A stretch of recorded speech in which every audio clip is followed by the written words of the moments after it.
Our first guest is the man responsible for bringing Keita to America, looking after him as his guardian. Now, Keita hails from Bamako, Mali, same as his teammate Fousseyni Traoré.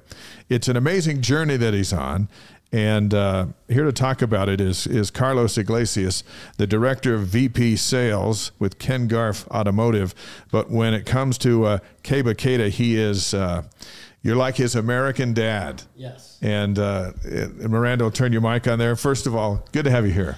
It's great to be here, and I've been looking forward to it since Dave has talked to me about this and given me an opportunity just to share a little bit about what goes on behind a gentleman like Keba, you know. And it's been a great experience, and it's had its challenges, and we can talk about those things. Now BYU, Carlos, recruited Keba before he went to the U, yes. right? So yeah. Was he close to coming to BYU before? I mean, we know we got him now, which is great, but yeah. was he close at all before? Yeah, I mean, there were some times where it seemed like, you know, they were doing a pretty good job of recruiting him, but at the same time, I think BYU was chasing other big men at that time, and so how those scholarships were coming and going at that time, it wasn't solidified yet for him, and so there was a door opening for other places to come in, and that's how kind of that went down. There's nobody who knows better than you,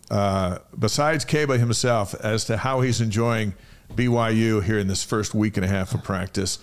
How's he fitting in? Is he having a good time? He's loving it. He's excited. It's totally different than because when he decided not to come to BYU, I never thought that I would get that excitement when this opportunity came, and he is all smiles, excited, loving to have Hall. As a matter of fact, I don't know what you guys know about, but when Hall went into the portal, right, Dallin Hall, yeah, okay.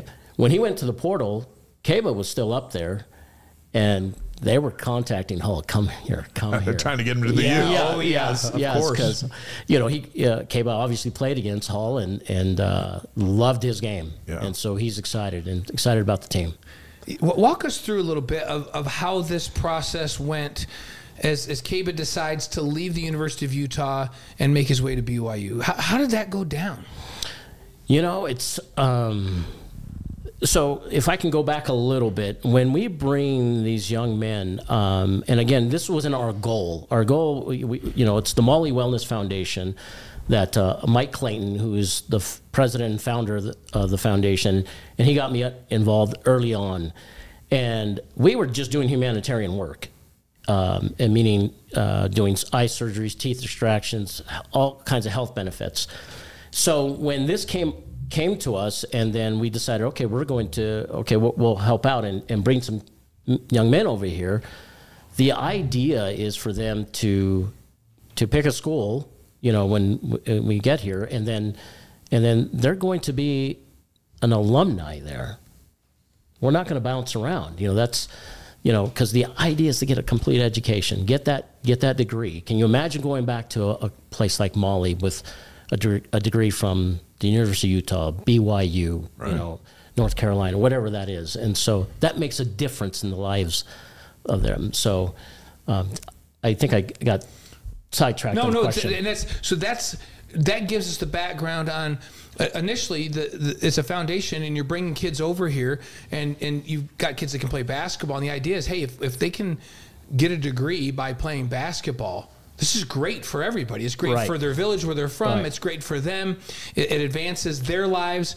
And so that's the initial reason to bring them over in the first place. And the idea is that they're going to go someplace, and they're getting a degree there. And when you say they're going to be alumni, what you're saying is they're going to go, and wherever they go, they're going to stay there. It's not about, I'm going to bounce around and get NIL deals and all this kind of stuff. So that's not what he had in mind to start. No. So and he had a good experience for a couple years at Utah. Yes. But then all of a sudden, coaching changed at BYU. Some guys were leaving Utah. So what was the mindset for Keba, and how did it come about that he ends up down here with Kevin Young and BYU? Well, okay, so when the changes started happening, DeMarlo leaves, one of the assistant coaches. Then Davon Smith leaves, and Davon was the point guard. He was the point guard, and just a athletic point guard. And he was doing everything he can. Hey, Keba, I want you to stay here at Utah, because they're a dynamic duo. And then as Davon decides to get in the portal and leave, now you got the assistant coach, then him, and then Burgess takes the position back down here. Keba's like, I don't know what's going on. Other players are leaving. And he understood that our goal was, you want to stay put, but changes happen. And so when he got in the portal. So before he gets in the portal, you get a phone call. Word hits the wire that Burgess is coming down here. And he calls you. Yeah. What happens in that conversation? Now, you are his American dad. We'll call it that, because his dad's a long ways away from here. Yeah. So you're the trusted one, and you get this call. It's like getting a call from a kid after midnight. There's trouble. Yeah. So he calls me and tells me, hey, Burgess is leaving. I'm like, what? He says, didn't you didn't think Burgess would go? No, I didn't. We had talked earlier, and I know he's got to, he's got to do the best for his family. But we had talked earlier, weeks earlier, and I just asked him, how are things? Are you? And everything looked good. And then when he calls me and tells me that, and I'm just like, okay, we put all this effort. I can't make this young man do something he doesn't want to do. And I said, well, what is it that you want to do? And he says, I've got to go in the portal and just see, because I'm a little worried, a little scared. Yeah. And I said, okay, then we'll take that lead and we'll go. And so once he's in a portal, now he's recruitable for anybody. Yeah. And so BYU, how does BYU reach out once he's in the portal? Who is it? Is it Burgess that reaches out? Is it Kevin Young? How does that work? It was a variety of. I can't even tell you which way. Does Dallin Hall reach out?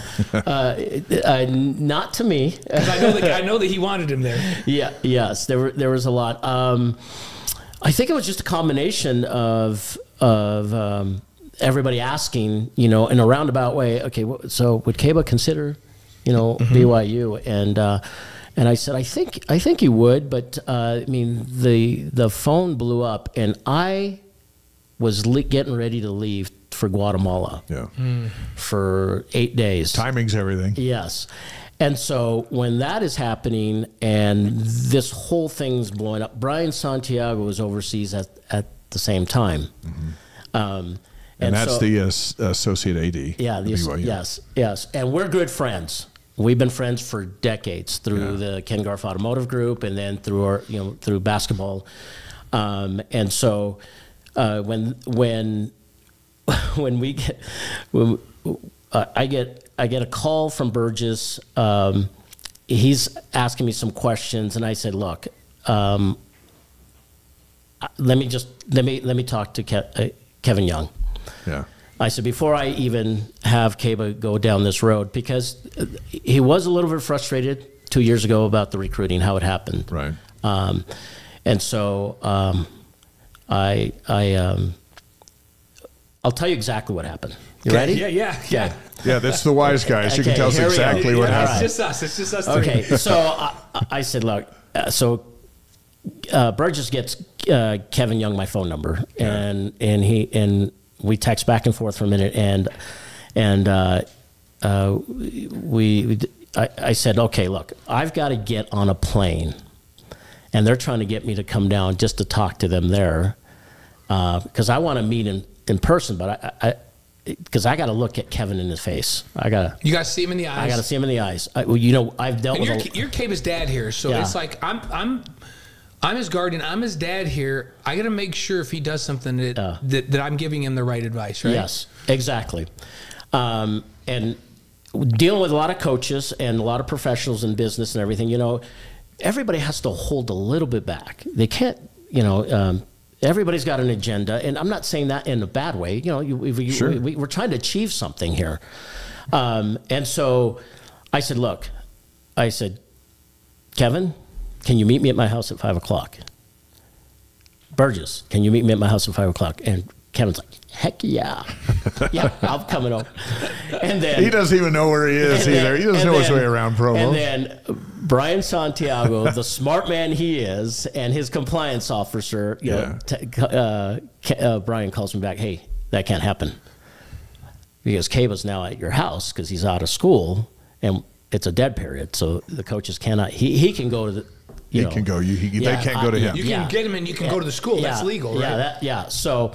So I'm like, oh my gosh, I got to get on the freeway no later than 6:30. It's now almost 5 o'clock. Because, there aren't that many planes to Guatemala. No. Right. And you don't want to miss that flight. No, you don't. So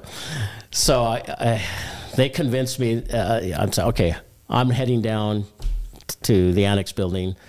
I've got 25 minutes max. Okay. So I get down there, and Burgess is there, and Kevin Young's there. It's the first time I meet Kevin Young in person. Great guy, really great guy. But I told him, and I said, look, I am sorry, and maybe it's the lack of words. I know we're at BYU, but I'm here to check the BS meter. Yeah. Because, I've got to do right for Keba. And before he comes down and talks and does a visit, I got to make sure, Kevin, that what you're telling me and what's available for Keba is real. Yeah. Now, I know you can't commit to, he's going to be the starter and all that, but I need to know that if he comes down here to visit with you, that you're going to talk to him and you're going to be up front and forward with him. Because there's two things that he needs. He needs development, continual development. He's only been in the game 5 years, right? 4.5 years. Right. And what most people don't know is he didn't even play in an official ref game until he got here. And Wasatch Academy was not his first school. It was American Heritage. In Provo, interesting. Right? Yeah. In Pleasant Grove. Pleasant Grove. Yeah. Okay. Yeah. And that's a 2A, right. Yeah. And so that was so he's raw. So he needs development. He needs a lot of development and playing time. And so and I asked Keba, I said, what's really more important to you? Oh, he wants to play at the next level, and he wants to win. He does not like losing. And you'll notice that when the first time we lose. It's not going to go over very well. It doesn't go very well. Then he is a winner. You know what? We should just not do that then. Exactly. Let's just not lose. He's hard on himself, and because he'll find reasons that maybe it was more his fault than anything else. He just doesn't like to lose. Yeah. And so, I'm telling Kevin, I said, so these are very key and critical. And Keba knows what's important. I think my wife and I have done, and Carrie, my wife, she's just been great, very supportive. And it's pretty funny to watch them too, though. My wife is, she's an introvert, and Keba is an ultra introvert. Oh, wow. Yeah. Yeah. It was some dynamic dining room conversations. But the two of them talk, right? Oh yeah. And the relationship's great now, but it was rough at first because it was like, what people don't understand. I know we're getting off a little bit, but this is really interesting. Yeah. Muslim men in Mali don't look at adults in the eye. They're not allowed to. It's disrespectful, especially to a woman.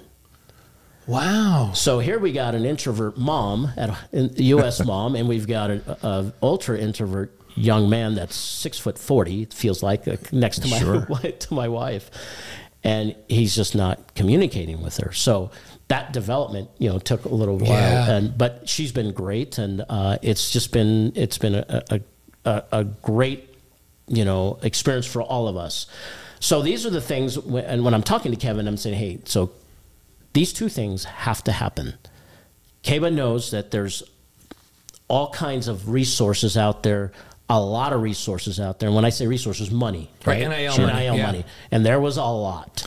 And we know there's a lot of it that's not. Lots of suitors for Keba, right? But we're talking, Kansas State, Oregon. I mean, we're talking big programs, not just, Wisconsin. A lot of big programs, and, their money is way out there. And you told us...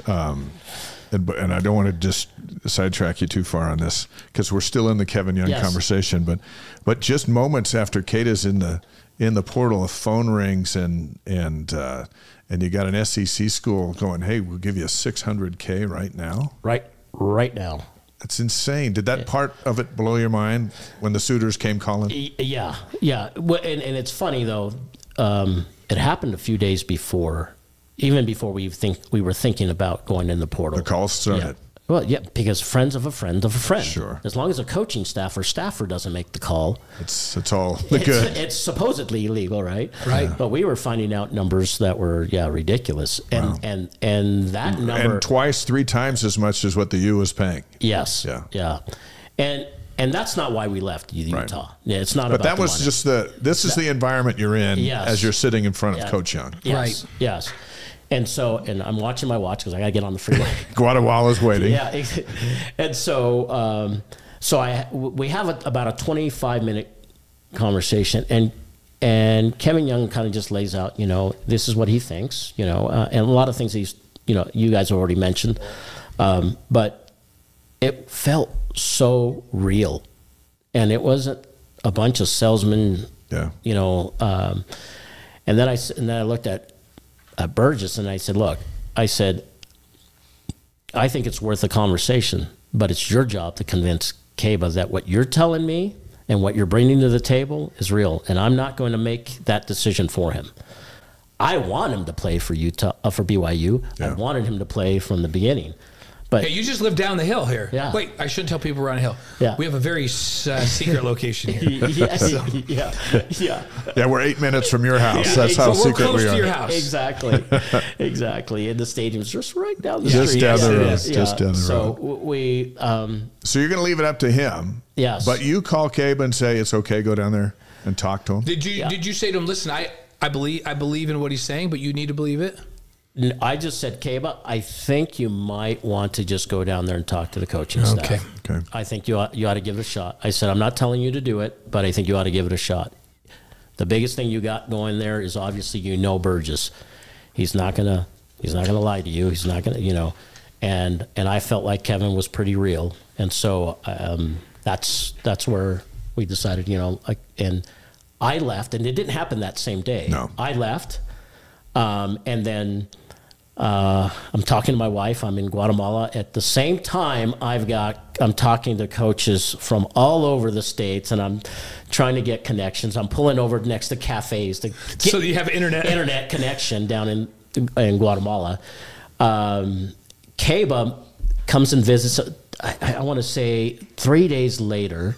Okay, on his own, without me, and my wife just says. Keba came home with the biggest smile on his face, talking to my wife, because I'm in Guatemala, and says, first of all, she says, I think he's talked more words to me in this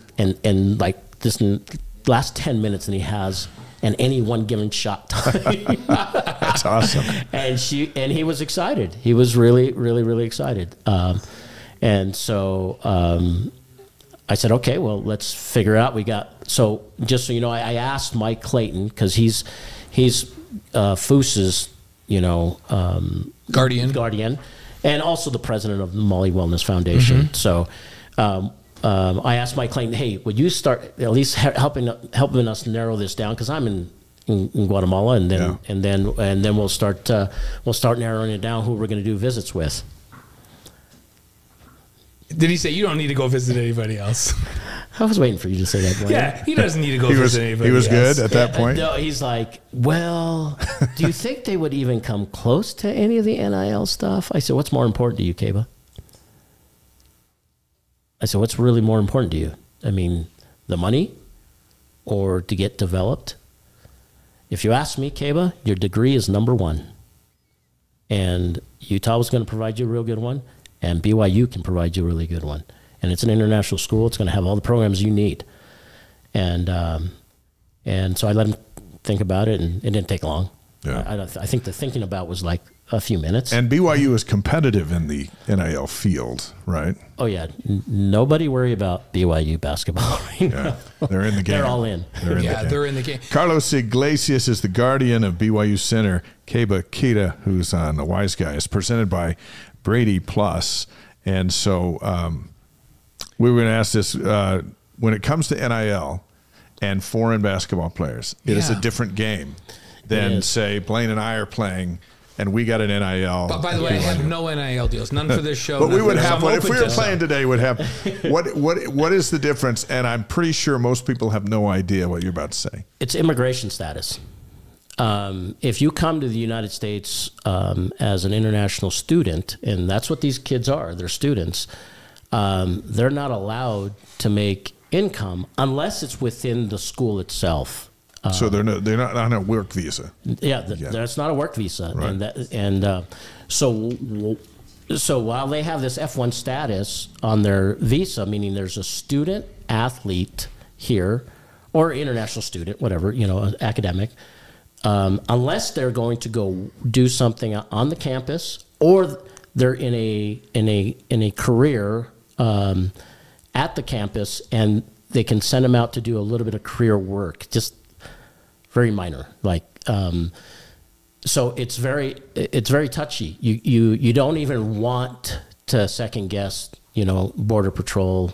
Yeah. They are the ones who manage that part of it, and people have no idea. So Keba can't go out and get an NIL deal in the U.S.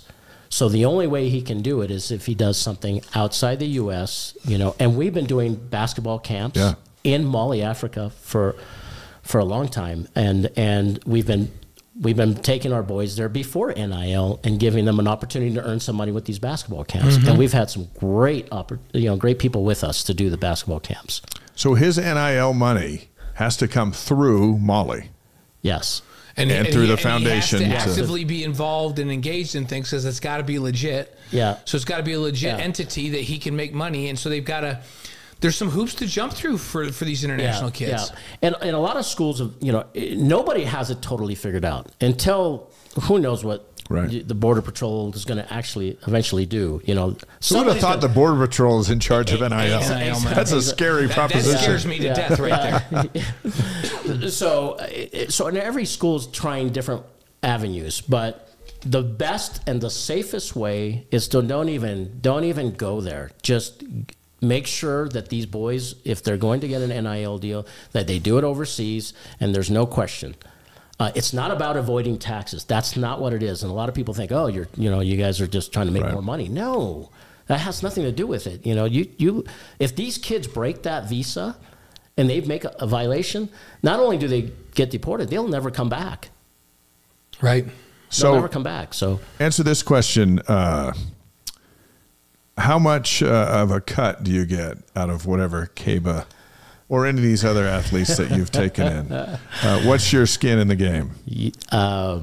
My heart and soul, my love for them. There is no money. Zero money. Zero money. Well, there's money me putting out. Right. Which you do. Yeah. And so some folks might think you're taking you and other folks. Some actually probably Mike do. And these other guys. But we wanted to ask you. that question because we know we knew the answer beforehand. But we want people to understand that. Yeah. And there's great people that want to do what I'm doing and are doing. Yeah. What I'm doing, and so there's no cut. No, we do it out of the love of serving, and I can tell you a little bit about that, or sure. Okay. Why do you do it, and how did you become Keba's American dad?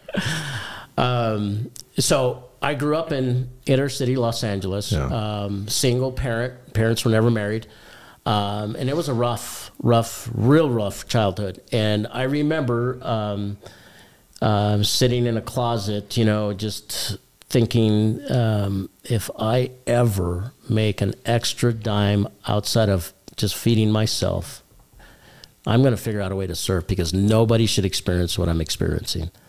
And I'm not the only one that's had these. I mean, there's so many people that have had that experience, and you can take that experience and learn from it, and do something good. And that's what we've decided to do. And my wife has been 100% supportive. And so I joined the church, the LDS church, at the age of 13.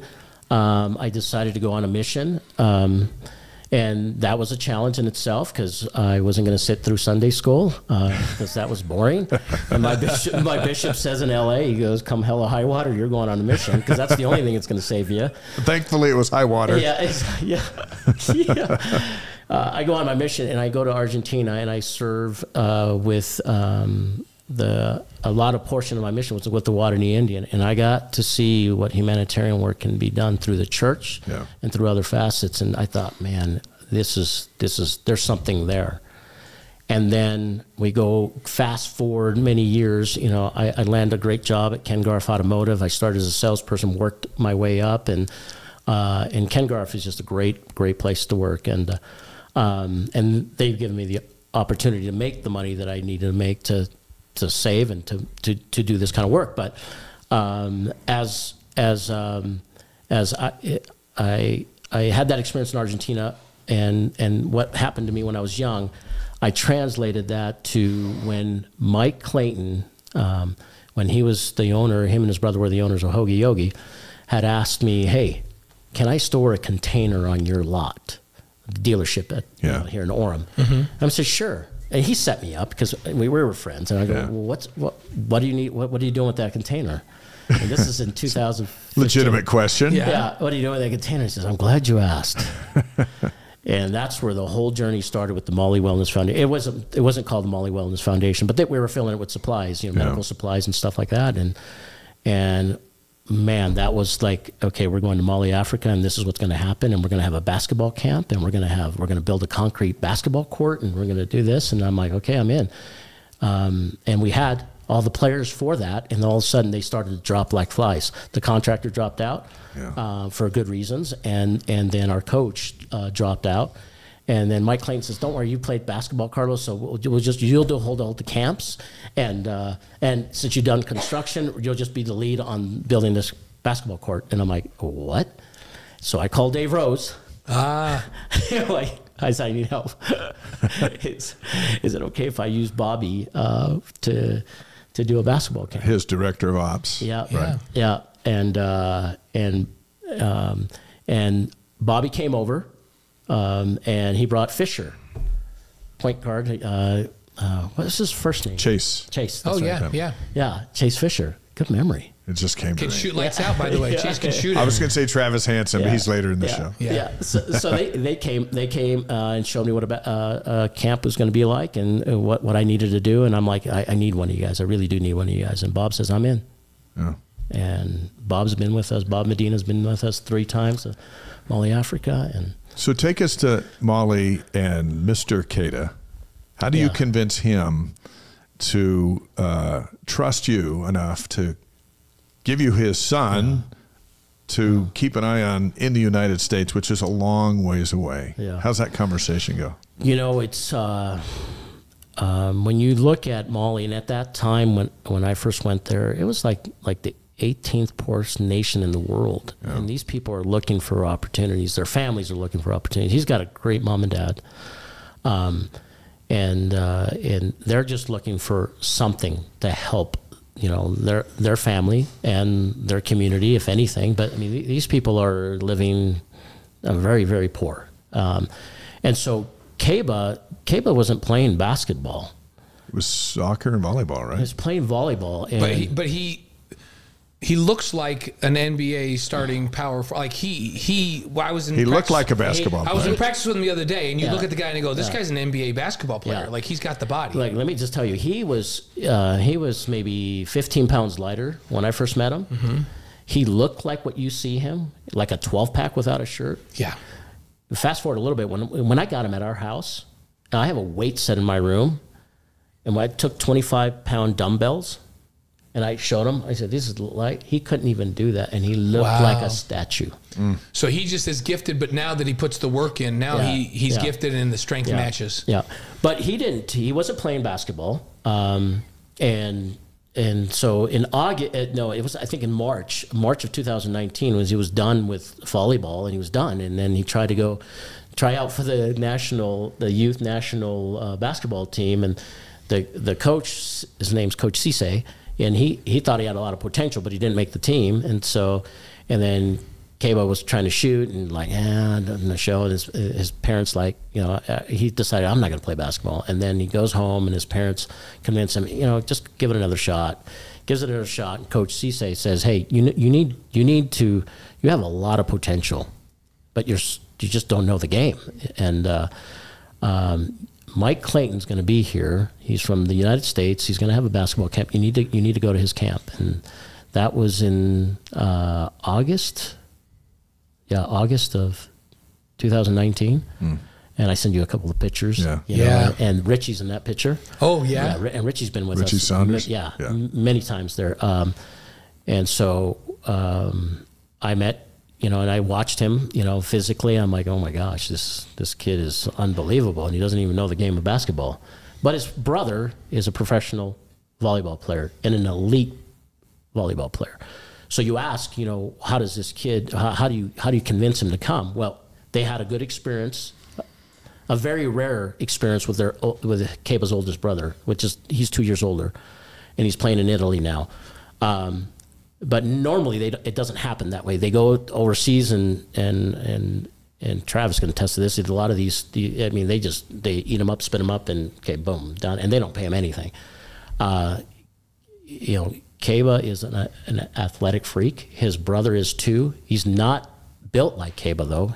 He's lanky, but he's not built like Keba's just a monster. So so they were willing. They were way willing to come and say, yes, Carlos, please, Mike, please, let's give him an opportunity. Give him an opportunity. So he comes over. Is the end game in all of this? Is it for them to stay here and be a star and send money home? Is it to make the most of their opportunities here so that at some point they can return home and make a difference? Like what's the end game for these kids? I think we would all like it to be that they go back and do something for their community, meaning with them there, and that's really challenging because they can produce the revenues here, right, and then go back. And so our goal is that they provide not only for their family but their community, and then become leaders in their nation. That nation needs serious leaders, and we've got some really good people there ready to help. When we transition them, whatever his future is, if he goes and plays to the next level, which we hope, but our number one goal is to get that degree. It's awesome. You do great work. Carlos. By the way, there's two people that I've seen in the last 3 weeks that I met for the first time. One on the football team, and the other is Keba. When I walked up to him, I was like, whoa.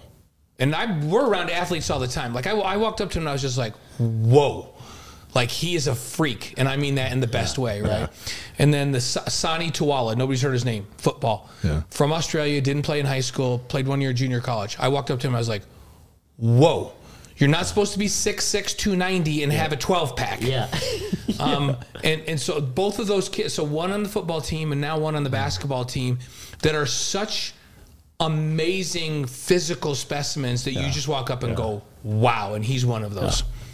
And he jumps out of the gym. I saw him dunk the ball, and his head was right next to the rim when he did it. Oh, yeah. He looked good today. Carlos Iglesias on the Wise Guys. Guardian of BYU center Keba Keita, true transferred from Utah to BYU, 2 years of eligibility to play for the Cougars. Before we get you out of here with 5 quick questions, how eager are you for opening night, which appears to be November 5th against Central Arkansas? How eager are you to go to the Marriott Center and see Keba playing in that game? Oh, wearing blue. Oh, so excited. I never wore a full red shirt when I was up at Utah. Never. It was always gray. We're so excited. That's the family's excited. Yeah. As it should be. It'll be a great family moment for you guys. It's good stuff. Okay, let's get after him. Here we go. 5 questions. You don't think about them, you just throw them out. Okay. This is how we get to know you. Oh, no. We're going to start with this. Your favorite sports movie? Caddyshack. Okay. Now we're talking. Favorite singer or band? Oh man, Danny Elfman, composer. Oh wow, like Boingo Boingo, man. Oh yeah. There Come you go. on. We haven't had that. We haven't had Danny Elfman or Oingo Boingo. Oh man, people got to get to know Danny Elfman. That's there right. we He's go. All your great movies are produced by this guy. exactly. Maybe the most important question on all of 5. Your favorite breakfast cereal? Oh my gosh, I don't eat cereal. Honey nuts. Honey bunches of oats or what? Honey nuts. Yeah. Honey There's nut- Honey Nut Honey Nut Cheerios. Oats. There's Honey Bunches of Oats. Cheerios. Oh, Honey Nut Cheerios. Yeah, I can vote for those. By the way, Matthew on the stream said, after seeing what Keba did against BYU last year, I'm very excited to see him play on the BYU team. Yes. So, and then your favorite BYU moment all time? There's 2. 2009, Max Hall. Oh. Is Is it 4th and 18? I didn't get to go to the game, but it was in Texas at Arlington. Oh, you're talking about the touchdown on that last drive against Oklahoma. Yeah, and Sam Bradford went down. Yeah. We had a great defense. Oh, that was a fun game. And then the other thing is the Eco Challenge. I was invited to do the Eco Challenge. Did you do it? You ran all the way to the 3 top of times. Sundance, and oh my gosh. God, yeah. And my savior was Chad Lewis. I never used to do it every year. Yeah, right? I never met Chad Lewis, and then I was coming out of Squaw Peak. I was coming out of Squaw Peak and going up Provo Canyon, and I must have looked like I was dying. And I'm pedaling, and I'm just like, what did I just sign up for? And all of a sudden, this hand grabs my low back, and I'm just like, okay, I'm hallucinating and pushing me. And I just finally look over, and it's Chad Lewis pedaling away. Oh. Come on, Carlos, you got this. Oh no, it wasn't my name; it was my number on my leg. Come on, 17 or whatever it was. Yeah, because we didn't know each other. For those of you who don't know what the Eco Challenge is, like Bronco Mendenhall used to have his players and anybody that wanted to do a triathlon. It's more than a triathlete. It's 4 disciplines. Yeah, you swim, you run the stadium, you bike all the way up to Squaw Peak, and then back down, and then up to Sundance, and then you jog/hike to the top of Sundance Resort. Or die. Which is... I'm glad you made it. Yeah. 3 times. It definitely created mental toughness on the team. I'm That's when I started my triathlete life. Yeah, my oldest son played when Bronco was there, so he got to participate in the Eco Challenge. Eco Challenge. Just crazy. So, okay, last question, number 5. Favorite thing about helping people change their lives for the better? With we know you do that with the foundation.